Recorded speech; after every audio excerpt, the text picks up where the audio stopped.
Hello, and welcome to Running the Table, the podcast where we run through everything on the table in the world of sports. And this is March, so we're going to continue our conference breakdowns to get you ready for March Madness. Next up, we have the big, the powerful, one of the best conferences in college basketball, if not the best, the Big 12. Tim, you ready to go? Big 10 equals 14 teams. Big 12 equals 10 teams. Who knows? Let's run it. Math not mathing, but regardless, we have teams to cover. Something don't add up. Something don't add up. But you know what do add up? The Kansas Jayhawks being good. Last year's national champs, they're back and they're just as good. And they're challenging for the top overall seed in the NCAA tournament. Bill Self-led teams do everything well. They have a borderline top 20 offense and the ninth-ranked defense, according to KenPom.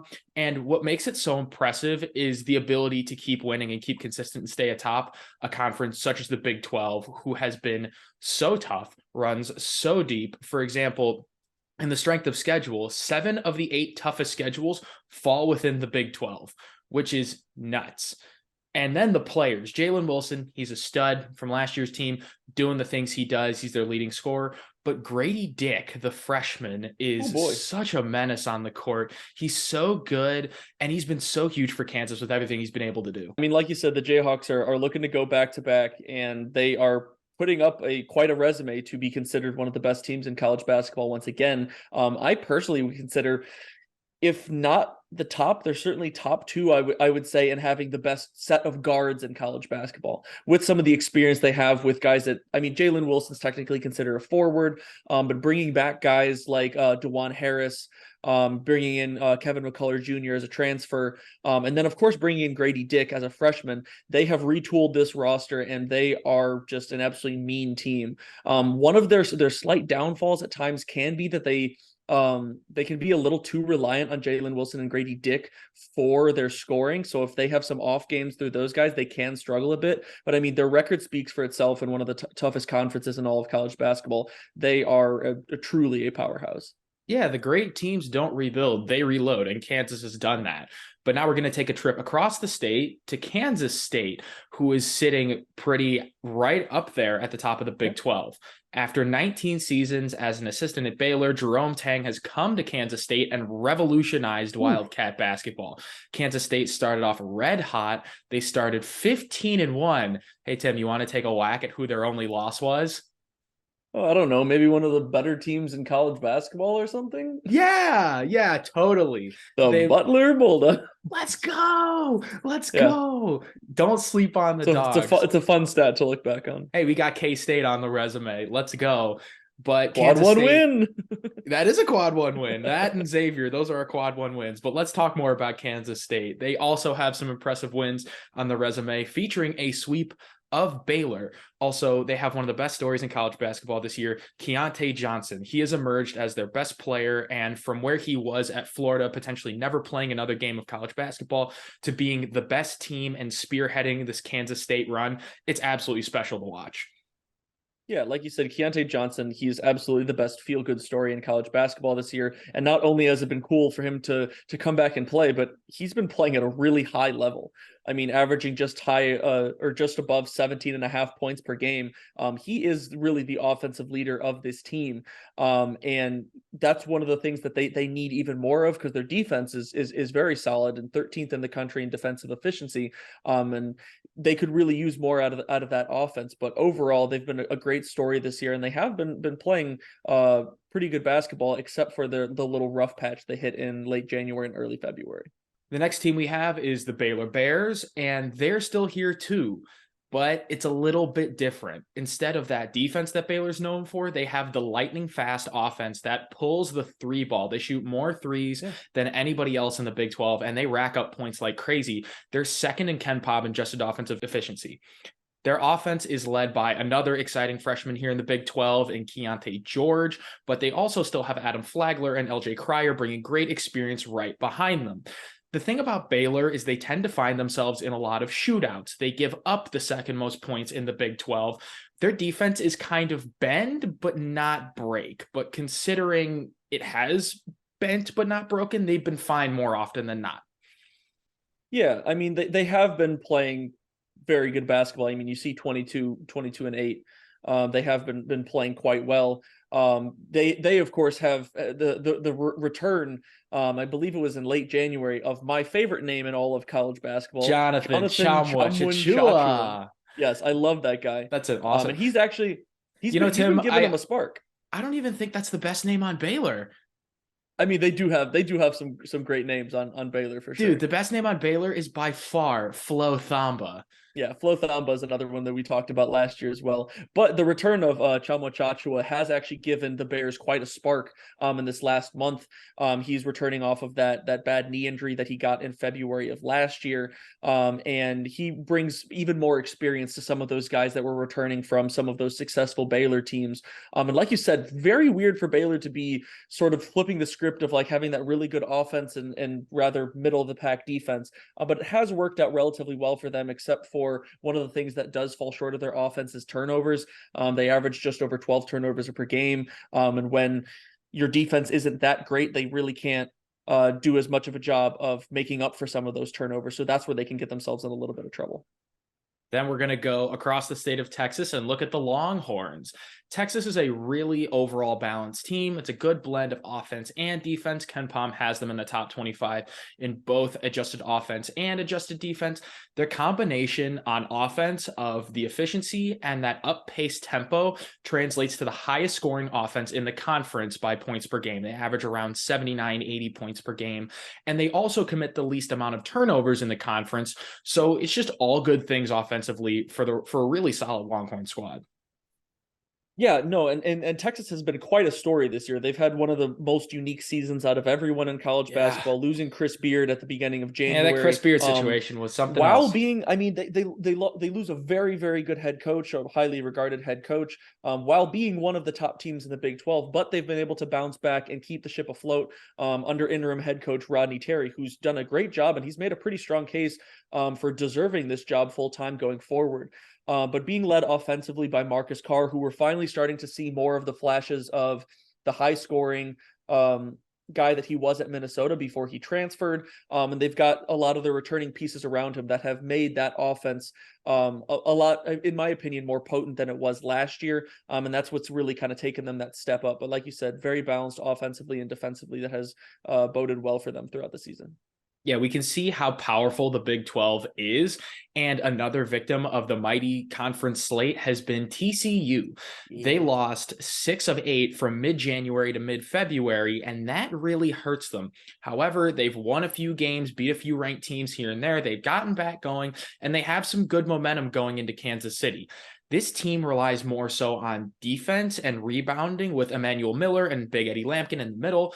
And then you also got Mike Miles to keep the offense afloat enough to win you games. Yeah, like you said, offensively, they definitely struggle at times, especially from the free throw line and three-point shooting. They shoot about 70% and 29% respectively in those categories. But they realistically just need to get more offensive contributions, guys outside of their top 3 scorers with Mike Miles, Damian Baugh, and Emmanuel Miller. Defensively, they're very, very solid. And like you said, they've gotten a bit of that bounce back. They're going to look to keep that momentum heading into the tournament here. The next team we have is the Iowa State Cyclones, and Iowa State's really interesting because their offense won't scare you at all. They rank towards the bottom of the conference in nearly every single offensive category. Also, losing Caleb Grill, their third leading scorer, also hurts, but his battle that he's gone through is much bigger than basketball, and we wish him nothing but the best.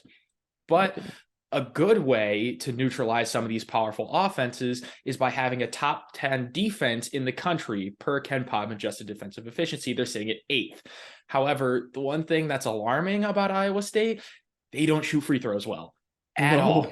They're the worst in the Big 12 in free throw percentage by like a few ticks, like 3 or 4 ticks. So when you get into those late game scenarios, you really need to knock down your free throws, and that's where Iowa State really struggles, and that means trouble. Yeah, that's extremely important for close games. And that's been a big issue for them. Overall, they'd really just like to forget 2023 because this calendar year has just been loss after loss for them. They've been losers of 4 straight currently at the moment, but we'll see if they have the ability to bounce back. Like you said, defensively, they are very elite. They cause a lot of turnovers, but on the offensive end, not only do they shoot the ball poorly from the free throw line, but they also turn the ball over way too much and they foul too much. They almost always seem to have guys with 4 fouls or fouled out in most of their losses recently, and that just doesn't bode well when you can't score the ball very well. You're giving the other team a lot more chances to potentially put points on the board. Yeah. Another team that would probably like to forget 2023, Oklahoma State. Like a few weeks ago, they were a projected middle seed around like 8-9, and they were a solid at-large bid, but now they've just been in a steep decline. 5 straight. Yeah, I don't want to say they're like totally collapsing or like totally in free but fall, losing 5 straight doesn't look good. No, nor does. I mean, like, but it's a byproduct of a really, really tough schedule because Absolutely. you play Kansas, TCU on the road, West Virginia on the road, Kansas State, and Baylor. So can you really blame Oklahoma State for losing 5 in a row? I mean, they better turn things around fast or they're going to miss out on the tournament. They run 10 deep, so they pretty often have fresh legs. But Tim, we've talked about the dreaded offensive scoring purgatory. Oklahoma State falls right in the middle. In there, yeah. Their top 4 guys average between 10 and 12 points per game, which ultimately hurts your offensive bottom line. Yeah. Exactly. They also turn the ball over more than anybody else in the conference, which is another huge. It's really bad. It's really, really bad. Just more and more things go wrong for Oklahoma State. Yeah, I mean, their defense is solid, but with what you said with the turnovers, they average a little over 14 turnovers per game. And in this game, both ends of the floor complement each other. So when you score, it makes it easier on your defense because you get to set up your half-court defense and try to get a more cohesive defense. But they can't really seem to help their defense out very much because when you have a lot of turnovers, whether they be live ball or dead ball turnovers, and you can't score the ball that well, your defense is not really able to get set nearly as much, and that's just a bad recipe for them down the stretch, especially against teams that are as good as so many of these Big 12 teams are. Yeah, I feel like in a conference as tough as the Big 12, we don't normally see West Virginia vying for a tournament bid, but they're right in there. I mean, their hot start has them in the mix. They even made an appearance in the top 25 at one point. But again, you're seeing a common theme with the Big 12. Their conference slate has not been kind to them. 11 of their 13 total losses come in conference. Now they just sit like right inside the bubble, and they need a few big wins at least in the Big 12 tournament to really solidify that at-large bid. You know, in order for that to happen, though, the defense is going to have to step up and bear down so the Mountaineers don't solely have to rely on their offense. Yeah, on paper they're pretty decent offensively and defensively, but we've seen some little slip ups here and there lately. Again, for them, an issue is turnovers. They have 13 turnovers a game as well. Like we said, with the defenses in the Big 12, a lot of these teams struggle with turnovers because of how good a lot of the defenses that they're coming up against. We've said it once and we've said it again. This conference is really good, probably the best in the country. One of the things they do pretty well is they do shoot the 3-ball pretty efficiently at 35.4% as a team. Guys like Eric Stevenson lead the helm in terms of scoring at a little over 15 points per game. So they've got some guys that can score the ball, but they've got to get a little bit of a better balance across a lot of these games. And you're right, they do have to make noise in the Big 12 tournament if they want to try to sneak in an at-large bid. Yeah, but that'll be nothing compared to what this next and final team has to do. Texas Tech is going to have they've had. They got to come in guns a-blazing on an absolute mission in Kansas City because they are right outside the bubble and they need these wins in the Big 12 tournament badly. They've had 2 very real chances to make statement wins against TCU and Kansas, but fell short both times. So close, but no cigar. They're going to want to do everything in their power and go as far as possible in Kansas City in order to get to March. Yeah, I think it's fair to say that Texas Tech has had one of the biggest turnarounds in all of college basketball this season. They started off 0-8 in the conference. They were right around 500, very middle of the pack, and all of a sudden they started winning some games and winning some good games here in the second half of the season. They've won 4 out of their last 6, and as you said, those 2 losses where they had the chance to make those statement wins were both very, very close, with 1-point loss against TCU and only 4 points against Kansas, and that was at Kansas. So they finally figured some stuff out. I think a bit of a big thing for them is they do a lot decently, but they don't really have their thing. They don't have one thing that they do like really well. But again, against a lot of these teams, turnovers are an issue. I say it once, I say it again. I feel like a broken record here, but Well, Tim, they you are really a do need broken to record. find. It's what I do best. But they really do need to find some Okay. stuff on the offensive end outside of guys like Kevin O'Banner, who was part of that Oral Roberts team that we all know and love, and Davion Harmon, who both average around 14 and 15 points a game. So they need to find some ways to get more things going, so they can try to outscore some of these teams that have such good defenses. With that being said, we've covered 9 out of the 10 teams, because 9 out of the 10 teams have the possibility to make Sorry, the Oklahoma. tournament. Yeah, but Oklahoma's not going to get in. Just unless they become Georgetown, which, like, who knows? Nothing's impossible. We're in March. That's true. Expect the unexpected. But now we're going to predict who is going to win the Big 12 tournament.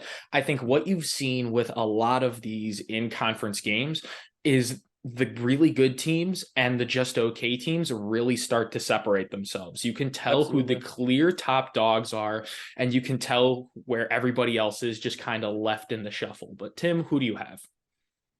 I mean, this one's tough because I mean, I feel like all the conferences are tough, but because of how competitive that the Big 12 is, I mean, I feel like you could go any like 4 or 5 ways and have a pretty logical answer. Yeah, I feel like I'm just going to say a team and then get it wrong. Be like, yeah, it kind of makes sense. But yes, I mean, the odds that we get this one correct, I feel like are even lower than other ones. But I personally really like the way that the Baylor Bears have been playing. I really like their offense, and especially their guard experience come March. That goes miles and miles when it comes to a lot of these close games and tough games against really good teams. That experience can carry you a long way. And obviously, I mean, you can pose some questions around guys like freshman Keontae George, because of course when you haven't been in this situation before. But I really like their experience that they bring back, combined with the scoring that they have. I think they might be able to sneak this one out. You know, Tim, I will match your Baylor and raise you, because with me, when I mention those top dogs, I look at Baylor and I look at Kansas, and there's really like a pretty significant tier gap, in my opinion, between those two and the rest of the Big 12.